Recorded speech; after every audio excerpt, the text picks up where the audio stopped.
날마다 행복한 묵상 2022년 두 번째 주 창세기 세 번째 이야기입니다. 하나님 말씀은 창세기 12장에 있는 말씀입니다. 제가 일부를 봉독해 드리겠습니다.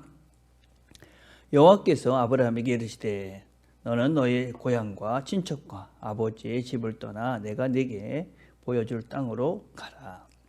내가 너로 큰 민족을 이루고 내게 복을 주어 내 이름을 창대하게 하리니 너는 복이 될지라. 너를 축복하는 자에게는 내가 복을 내리고 너를 저주하는 자에게는 내가 저주하리니 땅의 모든 족속이 너로 말미암아 복을 얻을 것이라 하신지라. 12장 7절입니다. 여호와께서 아브라함에게 나타나 이르시되 내가 이 땅을 네 자손에게 주리라 하신지라. 자기에게 나타나신 여호와께 그가 그곳에서 제단을 쌓고. 자, 묵상 질문 1번입니다. 하나님께서 아브라함에게 준 명령은 무엇입니까? 자, 우리가 12장부터는 족장 시대. 그래서 우리가 창세기 12장부터는 아브라함, 이삭, 야곱, 요셉을 이렇게 족장으로 한 이 한 부족의 이야기를 이렇게 성경은 기록을 하고 있습니다. 자, 처음 하나님께서 아브라함에게 나타나서 하신 명령은 무엇이 아니면 너는 너의 고향과 친척과 아버지의 집을 떠나라 하는 것입니다. 그리고 가라 이렇게 말씀을 하십니다. 그러니까 여기서 떠나서 내가 명령한 곳으로 가라. 이게 이제 아브라함을 선택하셔서 하나님께서 아브라함에게 주신 첫 번째 명령입니다. 신앙이라는 것이 그런 것입니다. 신앙이라는 것은 무엇이냐면 먼저 떠나는 것입니다. 세상의 죄라는 것에서 떠나서 세상에 속한 이런 하나님이 없는 세상에서 거기서 떠나서 어디로 가는 것이냐면 하나님의 나라로 하나님께서 원하시는 길로 그 길로 그렇게 걸어가는 과정, 여정 이게 이제 신앙생활이다라고 할 수 있습니다. 그래서 우리는 이제 과거에 이 잘못된 습관이나 또 잘못된 죄의 길에서 떠나야 됩니다. 그래서 그거 떠나고 난 다음에 우리가 방향을 이제는 하나님께로 잡고 하나님 원하시는 선한 그런 말씀의 삶, 그것을 향해서 걸어가는 것. 이게 이제 신앙생활이다라고 할 수 있습니다. 하나님께서는 아브라함을 통해서 우리의 신앙의 걸음이 어떤 것이다 하는 것을 보여주고 있는 것이다라고 할 수 있지요. 자, 2번입니다. 하나님께서 아브라함을 선택하신 이유가 무엇이라고 말씀하고 있습니까? 하나님께서 그를 택하신 이유는 다른 것이 아닙니다. 복을 주겠다 하는 것입니다. 복. 너를 창대하게 했다. 내가 너를 이렇게 선택을 해가지고 그러고 너를 풍성한 삶을 살도록 그렇게 하겠다 하는 것입니다. 그것뿐만 아니라 너를 통해서 또 복의 통로가 되게 하겠다. 그래서 너의 삶을 따라가는 사람, 너의 삶을 보면서 너와 함께하는 사람, 그런 사람들이 다 복, 진정한 행복, 그것이 무엇인지를 보고 따라갈 수 있도록 그렇게 하기 위해서 너를 부른 것이다. 그렇게 말씀을 합니다. 그래서 우리가 죄의 길에서 떠나가지고 하나님 나라의 길을 가는 것이죠. 그럼 우리가 그걸 보고 사람들이 저 길을 떠나서 저 길을 가는 것이 복된 삶이구나. 그 일을 위해서 우리를 부르신 것이고 아브라함을 부른 것이다 라고 할 수가 있습니다.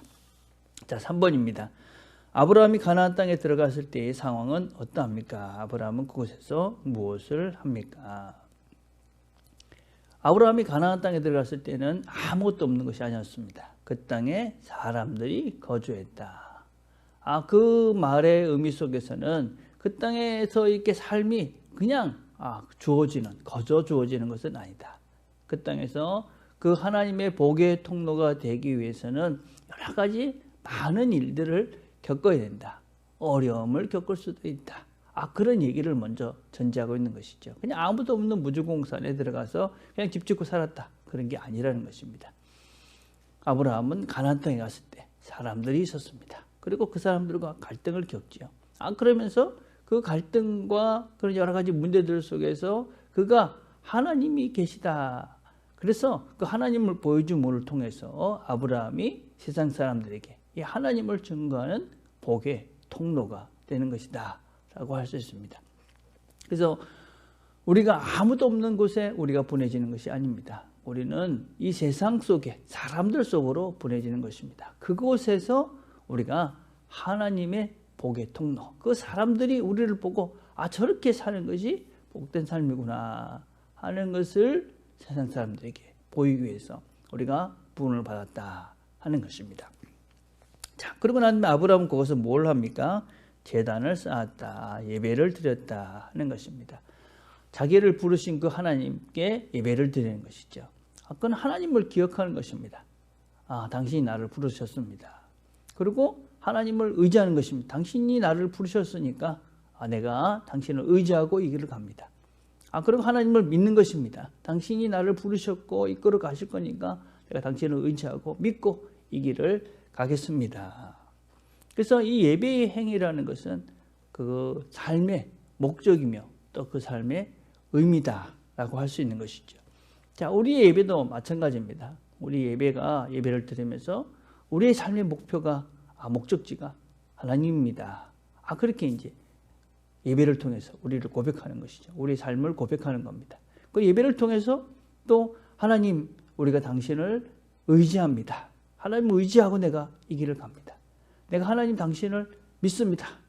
이런 구체적인 행위들이 무엇이냐? 그것이 바로 우리의 예배다라고 할 수 있습니다. 그래서 여러분, 예배라는 것이 곧 신앙이지요. 물론 예배라는 것이 단지 형식을 얘기하는 것은 아닙니다. 형식 안에 있는 실제인 것이죠. 형식보다 더 중요한 의미들. 정말 예배 시간에 온 진심을 다해, 온 마음을 다해서 하나님을 찾고 하나님의 길을 묻고 그 길을 가려고 내가 다시 한번 하나님 앞에서 결심하고 이런 이제 진실된 마음들, 이게 이제 예배의 실제 이제 내용이 있지 않습니까? 그래서 우리가 이 예배를 통해서 어떻게 내 삶의 목적지, 또 내가 하나님과 어떻게 함께 걸어갈 것인가 하는 것을 확신하고 결정하고 그렇게 우리 자신을 다시 한번 새롭게 만들어가는 시간이 예배 시간이다 라고 할 수 있습니다. 그래서 우리가 2022년에는 무엇보다 더 정말 예배에 진심을 더해가는, 그래서 예배를 통해서 하나님을 더 깊이 의지하고 신뢰하고 그런 하나님을 믿는 믿음이 날마다 커져가는 저와 여러분이 되기를 간절히 바라겠습니다. 우리가 하나 함께 드릴 기도는 부산 남교회가 하나님의 복의 통로가 되기 위해서 기도했으면 좋겠습니다. 또 우리가 주일 예배를 위해서 우리가 마음을 다해서 기도했으면 좋겠습니다. 기도하겠습니다. 하나님 아버지 감사합니다. 오늘도 저희들이 말씀을 함께 들었습니다.